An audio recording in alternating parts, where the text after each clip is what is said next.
प्यारा बाबा, प्यारा बाबा। शुक्रिया ठीक है, बढ़िया भाषा हो गया। अब इसको मलयालम भाषा में बोलिए।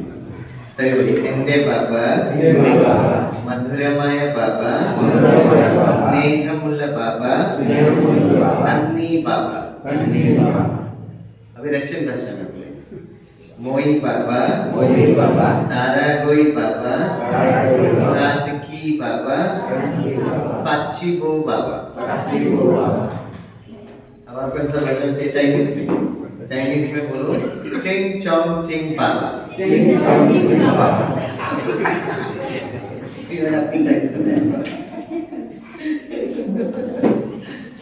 बाबा आना चाहिए, ये बोलना बाबा की।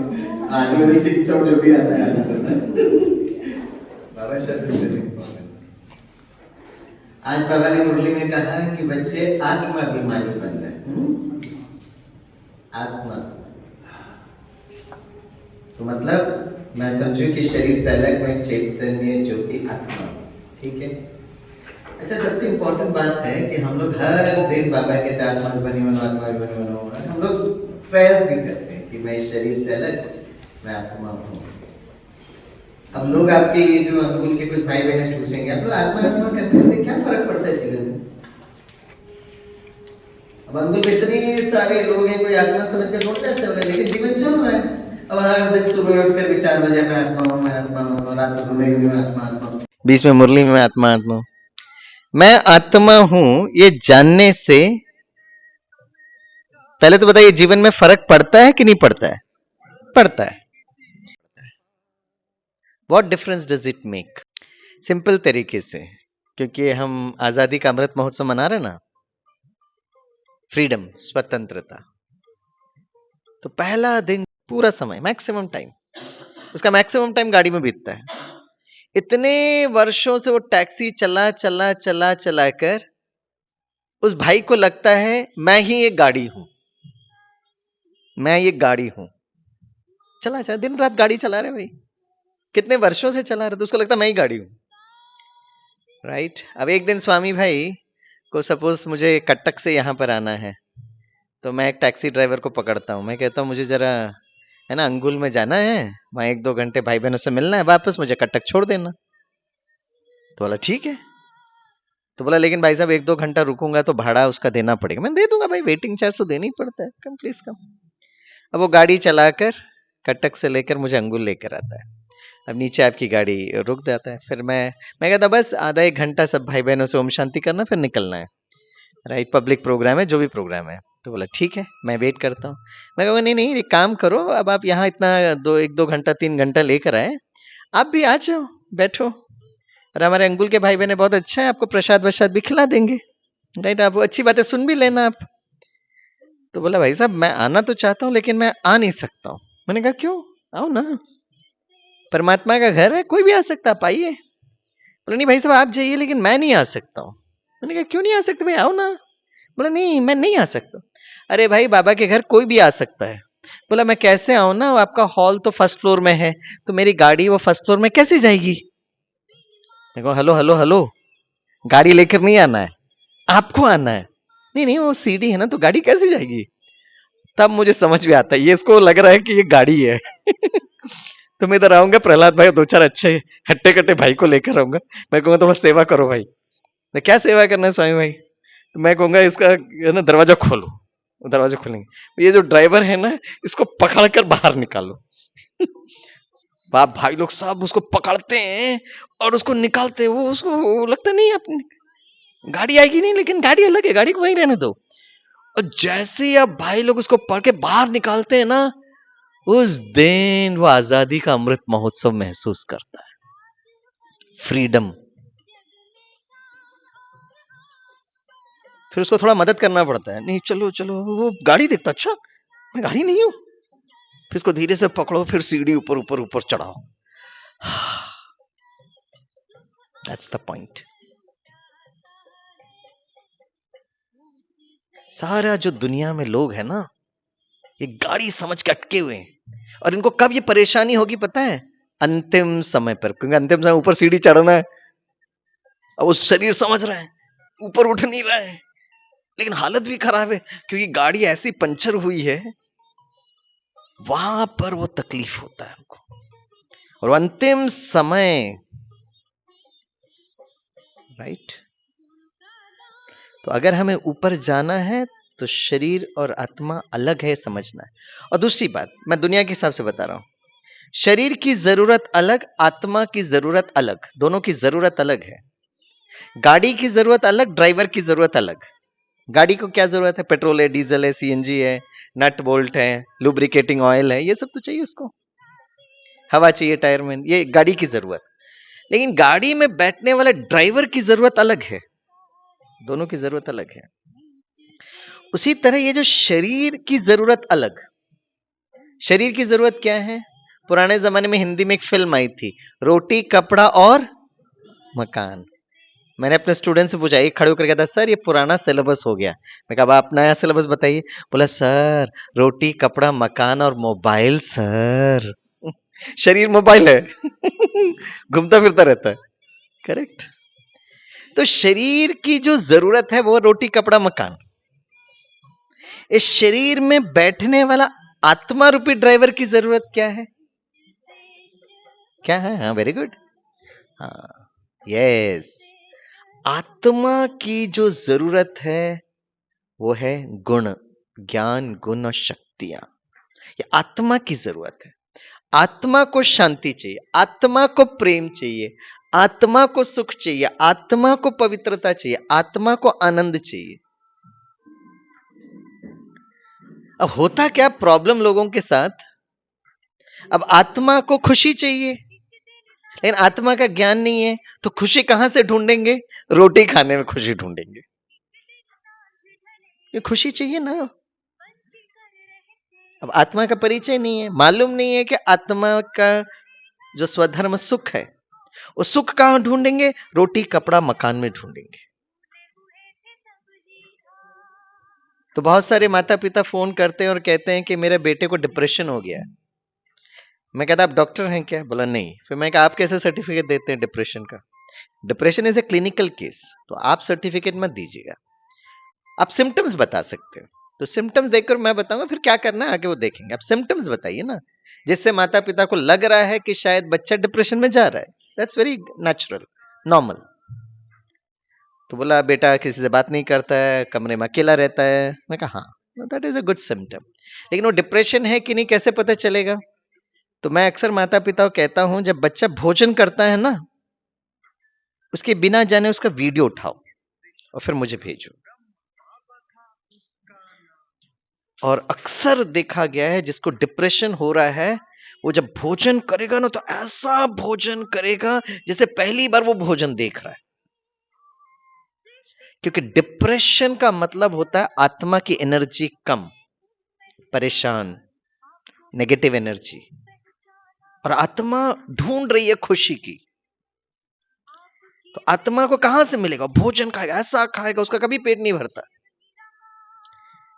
तो माता पिता वो धीरे से उसका वीडियो उठाकर फिर मुझे भेजते। मैं कहता yes, now there is a probability of depression, it has to be taken care of, या तो दवाई के द्वारा या तो काउंसलिंग के द्वारा। और आने वाले समय पर सूरज भाई भी कहते हैं और डॉक्टर्स भी कहते हैं, out of 10 8 people will be in depression कलयुग के अंत समय पर, क्योंकि आत्मा इतनी लो फ्लो ऑफ एनर्जी हो गई, राइट।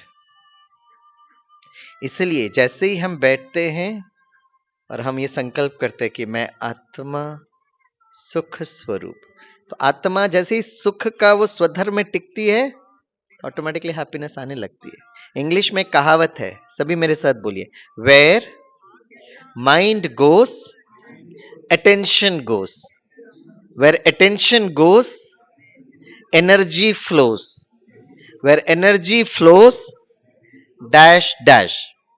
वाह, कमाल है। ये कौन सी भाषा में है? चाइनीज तो नहीं है? डैश डैश, अरे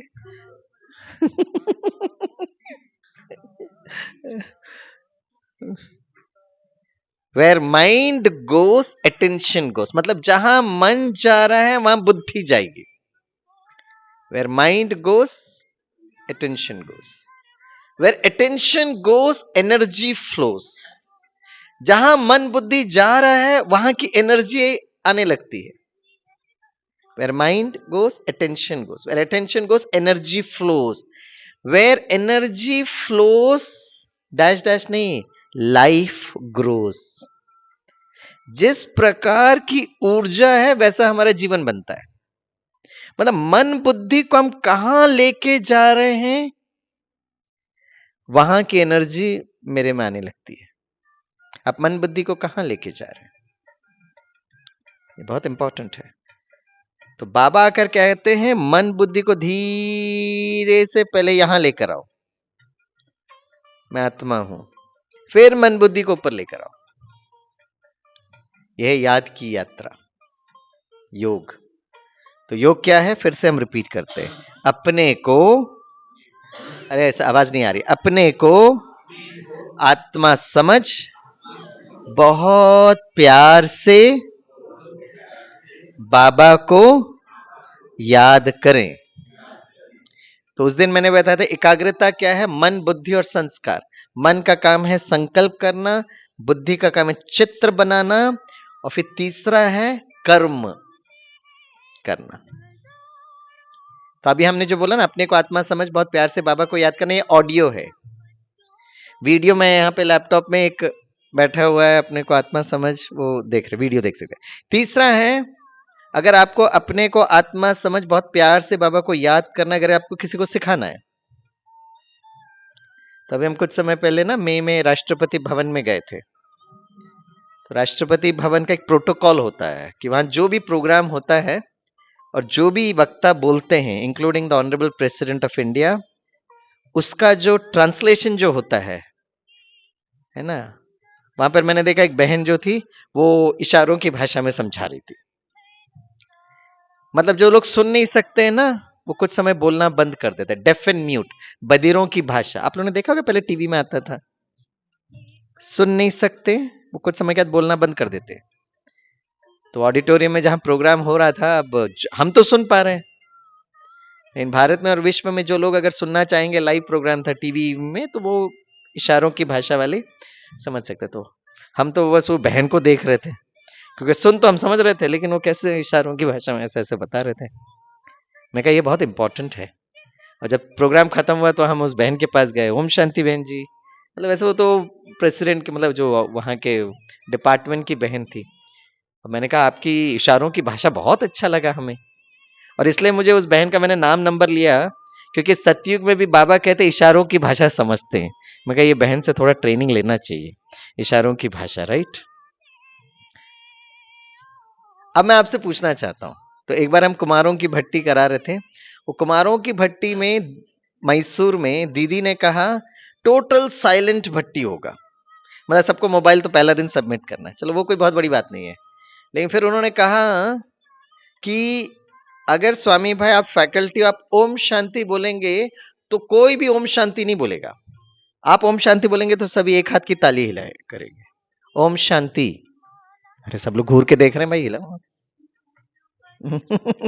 राइट. कोई भी ओम शांति नहीं बोलेगा, इतना साइलेंस. मैंने कहा वाह. मैंने कहा 5 दिन की भट्टी ये कुछ नहीं बोलेंगे. बोला नहीं, आप इनसे कुछ बुलवा भी नहीं सकते हो. तो मैंने कहा मैं कैसे फिर इंटरेक्ट करूंगा. बोला वो आप इशारों की भाषा में करिए. मैं कहा अच्छा, वेरी गुड, चलो ट्राई करते. अब भट्टी स्टार्ट हुई तो हमने चालू किया. योग मतलब अपने को आत्मा समझ बहुत प्यार से बाबा को याद करना, उनसे तो बुलवा नहीं सकते. अब मैंने कहा आप लोग इशारों की भाषा में बताइए. साइलेंट भट्टी. तो बताइए अपने को आत्मा समझ बहुत प्यार से बाबा को याद करना इशारों की भाषा में बताइए. अरे भाई आपसे पूछ रहा हूं. हाँ हाँ. हम्म हम्म किसको चांस दे, पहले भाई को दे या बहन को दे. हाँ, आज बाबा ने कहा ना भाई को चांस दो, आ जाओ भैया. हाँ, भाई साहब भाई आप नहीं, आपने आपके पीछे भेजा. हाँ, इंजीनियर भाई, इंजीनियर लोग बड़े बुद्धिमान होते हैं ना. हाँ, हाँ इधर आ जाइए. बोलिए भाई जी. अपने को आत्मा समझ बहुत प्यार से बाबा को याद करे. हाँ क्या है? क्या कर रहे हैं? बाबा को और रोक के रख रहे हैं भाई, ना बाबा को नीचे लेके आइए। हो गया? वाह, तालियां बजाइए। Very good. जाइए जाइए जाइए। बहने कोई आए? आप बहन है? आप वाली बहन? हाँ, आ जाइए आ जाइए आ जाइए। हाँ, फिर आप देखना कि भाई का परफॉर्मेंस अच्छा है या बहन का परफॉर्मेंस अच्छा है। वैसे कंपेयर नहीं करना चाहिए, लेकिन फिर भी हम तो एक फैमिली है ना। हाँ। अब, अरे वाह। अच्छा, अपने को बोलना नहीं है आपको, फिर से स्टार्टिंग से करो। हाँ, हम्म। बाप रे, हमारे इंजीनियर भाई ठीक थे, है ना। और बहन कहती है क्या है, मेरा नट बोल्ट लूज हो गया। तालियां हो जाइए। है ना। चलिए, बहुत अच्छा, थैंक यू बहन जी, बहुत अच्छा परफॉर्मेंस है। अब मैं सोचा भाई अपने को आत्मा समझ बहुत प्यार से बाबा को याद करें। अब आप लोग सब लोग सोचिए, कलेक्टिवली सोचिए कैसा होना चाहिए। अपने को आत्मा समझ बहुत प्यार से बाबा को याद करना। हम्म। तो ट्राई करिए, कोई भी भाई और बहन ने हमको थोड़ा मदद तो कर दिया। हाँ हाँ हाँ। आइए आइए आइए, वाह क्या एक्सप्रेशन है। हाँ जी। हाँ, वाह क्या प्रेम है। हाँ, हो गया। प्रेम तक तो समझ में आया, शिवा में तक भी पहुंचा। तालियां बजाइए, वेरी गुड एक्सप्रेशन। जाइए जाइए जाइए, है ना। अच्छा, तो मैंने सबसे किया था, अक्सर करके सभी लोग कैसे बोलते हैं, चलो ट्राई करें, है ना। हाँ, अपने को सभी करिए, ऐसा कर सकते थे ना।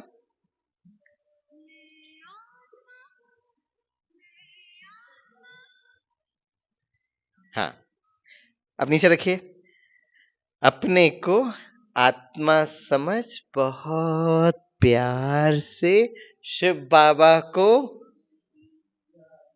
हाँ, अब मोस्ट इंपॉर्टेंट इस पूरे सेंटेंस में याद है। अब याद इज द मोस्ट इंपॉर्टेंट। हाँ, अब वो याद में भाई लोग तो ऐसे से करते हैं। अब बताइए, क्योंकि हम लोग सत्युग में सब देवी देवता राजकुमार राजकुमारी बनेंगे तो वहां इशारों की भाषा ही चलेगा। उसका प्रैक्टिस अभी करना चाहिए। अब मैं भी सोचने लगा, भाई याद का हमको भी समझ में नहीं आ रहा है। तो फिर मैंने वो राष्ट्रपति भवन की बहन को फोन किया। मैं कहा याद, मेमोरी, स्मृति वो कैसे करें हम। तो उन्होंने हमें जितना फोन पे बताया, फिर हमने उसको यूट्यूब गूगल में सर्च करके वेरीफाई किया। क्योंकि जो बोलते हैं ना, बोलने से हमारा चित्र जरूरत नहीं है कि वही हो जो वो दिखा रहे, क्योंकि दिखाना बहुत इंपॉर्टेंट था। And I was so happy. याद पता है कैसे था? बहन, यू आर वेरी क्लोज। वैसे इधर के बदले में इधर होना चाहिए था, बस उतना है। लेकिन पूरा याद देखो कैसे है। हाँ, सभी करिए, यहां पे होना चाहिए, राइट। फिर राइट को घुमाओ, जब तक याद नहीं होगा घुमाते रहो। और फिर यस, तो याद इज 3 स्टेप।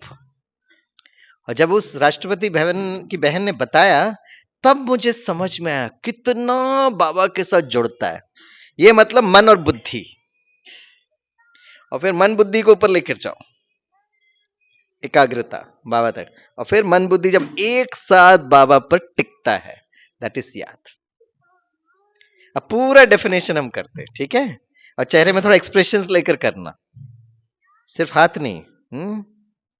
इसलिए जो नृत्य करने वाले जो लोग होते हैं ना, उनके चेहरे पे इतने एक्सप्रेशंस होते हैं। हाँ, अपने को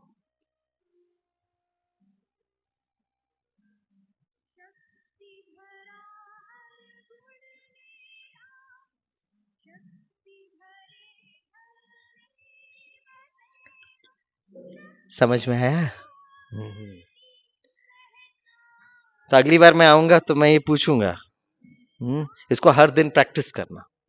नाउ दिस इज इशारों की भाषा। अच्छा, आप जस्ट इमेजिन करिए, क्योंकि देखते हैं जो सुन नहीं सकते ना, वो बोलना बंद कर देते हैं। अब जस्ट इमेजिन करिए, एक बच्चा जन्म लेता है या कोई भी व्यक्ति जिसको दिखाई नहीं देता, सूरदास है, आईज आर नॉट देयर। अब जब ऐसा बच्चा जन्म लेता है तो मम्मा को बहुत दुख होता है, पापा को, लेकिन माता पिता वो जो है जैसे है उसको स्वीकार करते हैं। उसी तरह प्रकृति मां भी ना उस बच्चे को बहुत प्यार से स्वीकार करती है। और प्रकृति पता क्या करती है? प्रकृति मां ये नहीं कहती है कि आपका पिछले जन्म में गलत कर्म हुए थे इसलिए आप सूरदास के रूप में जन्म लिए। नो, प्रकृति क्या करती है, जो लोग देख नहीं सकते ना उनको एक विशेष एबिलिटी देती है, और वो है सुनने की कला, द पावर ऑफ लिसनिंग। जैसे आप लोग ने भी कभी अनुभव किया होगा, अगर कोई व्यक्ति सूरदास है ना, आप उनके पास जाएंगे, बस एक बार अपना नाम बोले, 10 वर्ष के बाद आप उनके पास जाइए, जैसे आप उस व्यक्ति का नाम लेंगे ना वो पकड़ लेंगे, स्वामी भाई बोल रहे हैं। ये पावर है उनकी, स्ट्रॉन्ग मेमोरी पावर। और वो मेमोरी पकड़ते हैं आपकी ध्वनि से। ये गिफ्ट है प्रकृति मां का। अब जस्ट इमेजिन करिए, एक व्यक्ति देख भी नहीं देख नहीं सकता है, सुन भी नहीं सकता है, और जो सुन नहीं सकता बोल भी नहीं सकता है। अब वो आपको कैसे पहचानेगा? स्पर्श के द्वारा, द पावर ऑफ टच। वो आपको टच करेगा, ठीक है। अब एक ऐसा व्यक्ति जो देख नहीं सकता, सुन नहीं सकता, बोल नहीं सकता है, उनके हाथ भी नहीं है, वो कैसे पहचानेगा? एरोमा, सुगंध। वो आपको स्मेल करेगा, और उनकी स्मेल पावर इतनी स्ट्रांग होगी कि आप नजदीक आए वो समझ जाएगा। अब जस्ट इमेजिन करिए, एक ऐसा व्यक्ति जो देख नहीं सकता है, सुन नहीं सकता है, बोल नहीं सकता है, हाथ भी नहीं है, उनकी सुगंध की कैपेसिटी भी नहीं है, वो आपको कैसे पहचानेगा? वाइब्रेशन से। आप जस्ट नजदीक जाइए, वो आपके वाइब्रेशंस को देखकर पकड़ लेगा, इतनी स्ट्रांग एबिलिटी होगी उनकी। अब प्रश्न उठता है कि ऐसा कोई व्यक्ति होगा? यस, एक बहुत महान व्यक्तित्व है जो देख नहीं सकते, सुन नहीं सकते, बोल नहीं सकते, हाथ भी नहीं है, सुगंध भी नहीं है। बताइए वो महान व्यक्तित्व कौन है? हाँ, वो है शिव बाबा। तालियां बजाइए इंजीनियर साहब के लिए। वाह, वो है शिव बाबा। इसलिए शिव बाबा से कनेक्ट होने के लिए, क्योंकि शिव बाबा को सिर्फ वाइब्रेशन समझ में आता है। हाँ, अगर उनको बोलना पड़ता है तो ब्रह्मा तन का आधार लेना पड़ता है। ब्रह्मा बाबा अव्यक्त हुए तो शिव बाबा इन दैट सूक्ष्म ब्रह्मा बाबा के शरीर में दादी गुलजार जी का तन को यूज करना पड़ा, तब वो बोल पाए। अदरवाइज अभी भी परम धाम में शिव बाबा इज जस्ट प्योर एनर्जी। तो अगर मुझे बाबा से कनेक्ट अगर होना है तो ओनली वन ऑप्शन, मैं अब मेरी एनर्जी कैसी है, व्हाट्स माय एनर्जी। और वो एनर्जी बनता है आत्माभिमानी स्थिति से।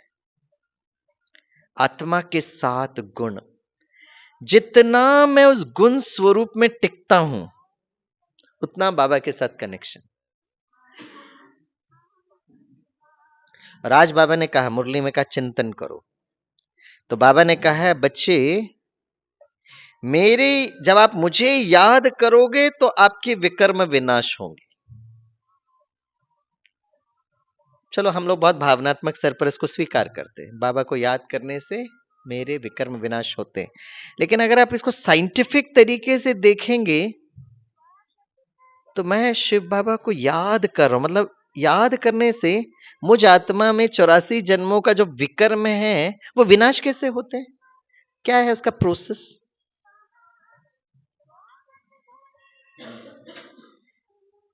जब मैं बाबा को याद करता हूं तो पिछले बहुत सारे जन्मों का जो मैंने गलत कर्म किए हैं वो धीरे धीरे विनाश होते। कैसे होंगे विनाश? बाबा को याद करने से होते हैं, हम उसको स्वीकार भी करते हैं। Yes, absolutely right. जैसे हम बहुत जगह ना जेल्स में सेवा करने के लिए जाते हैं, जेल्स में बहुत से जेल में गए, तिहाड़ जेल गए हैं, अहमदाबाद जेल गए हैं, Jalgaon jail, Nashik jail, Mysore jail, new Bombay jail, बहुत सारे जेल्स में चक्कर मारे। तो वहां पे जब जाते हैं तो वहां पर जो कैदी भाई बहने होते हैं ना, उनका एक वो होता है। और जो सबसे ज्यादा मुंबई जेल में बताते हैं, जो सबसे खतरनाक कैदी भाई होगा ना, उसको कहते हैं अड्डा जेल। वो एक शब्द यूज करते हैं, अड्डा जेल। बाकी सब कैदी भाई बहने जो हैं वो बाहर में एक दूसरे से मिल सकते हैं, कोई काम वाम कर सकते हैं, लेकिन जो अड्डा जेल में गए ना, ना वो किसी को देख सकता है ना कुछ, बस भोजन उसके उस अड्डा जेल में डाल देते हैं। अब होता क्या है, अब देखो हाउ डज इट वर्क। जब एक कैदी भाई को अड्डा जेल में डाल देते हैं, वो किसी से नहीं मिल रहा है, कोई उनसे बात नहीं कर पा रहा है, तो सबसे पहले वो क्या करेगा, वो बाहर अपने आप से बात करना आरंभ करेगा कि मैंने जो किया एकदम राइट किया है, उसने ऐसा गलत किया, उसने ऐसा गलत किया, मैंने ठीक किया है, राइट। एक दिन, 2 दिन, अब क्योंकि अड्डा जेल में है तो करीब 14 वर्ष का सपोज उनको आजीवन कारावास मिला है, 14 years। 14 years is usually standard if you have done something, बहुत बड़ा विक्रम अगर करते हैं। तो 1 साल 2 साल के बाद वो उस जेल के अंदर रहते रहते ना, धीरे धीरे क्या होगा, पहला 1-2 साल तो याद रहेगा, फिर धीरे धीरे धीरे धीरे वो जो स्मृतियां जो है ना, वो फेड होने लगेगी। उसको याद ही नहीं आएगा, क्योंकि उसको फीडिंग कहीं से नहीं मिल रहा है। कुछ समय तो वो खुद कोशिश करके याद करता रहता है, लेकिन कितना समय वो करेगा। तो धीरे धीरे धीरे आत्मा क्या करती है, उससे वो छोड़ देगी, क्योंकि वो उसको याद करके फायदा नहीं है, क्योंकि उसको पता है मैं बाहर निकल भी नहीं सकता हूं, मैं बंद हो गया हूं। हाँ, भले गवर्नमेंट ने गलत किया, जज ठीक नहीं था, लॉयर ठीक नहीं था, वो बोलता रहेगा बहुत, लेकिन उसको मालूम है अब मेरा सजा हो गया, मैं इसको 14 वर्ष तो इसके अंदर बिताना ही है। तो कुछ समय के बाद वो युद्ध करना बंद कर देता है, एकदम ब्लैंक होने लगता है। कुछ समय के बाद उसने क्या गलत कर्म किया भूलने लगता है। 5-8 साल के बाद ना वो अपना नाम भी भूल जाता है, क्योंकि कोई उसको नाम से पुकारते ही नहीं है। और 12-13 वर्ष के बाद जब वो बाहर निकलेगा ना, तो उसको लगा जैसे पूरी दुनिया उसके लिए एक नई दुनिया बन गई है। हाँ, अगर उसको कोई याद दिलाता है तो देन वो इंप्रेशन जो भाई साहब बोल रहे थे वो एक्टिवेट हो सकता है। मतलब क्या है, विकर्म विनाश का मतलब है जो स्मृतियां है ना वो मर्ज हो जाती है। मर्ज बाबा शब्द यूज करते हैं, इट इज मर्ज हो जाना। हाँ, ये तो उसका तो मर्ज हो जाता है, अच्छे तो इमर्ज नहीं होता है हमारे लिए। यस, अब हमने जो विक्रम किए हैं कब से किए हैं, द्वापर युग से, 2500 वर्ष, पिछले 63 जन्म में जाने अनजाने हमने गलती की है।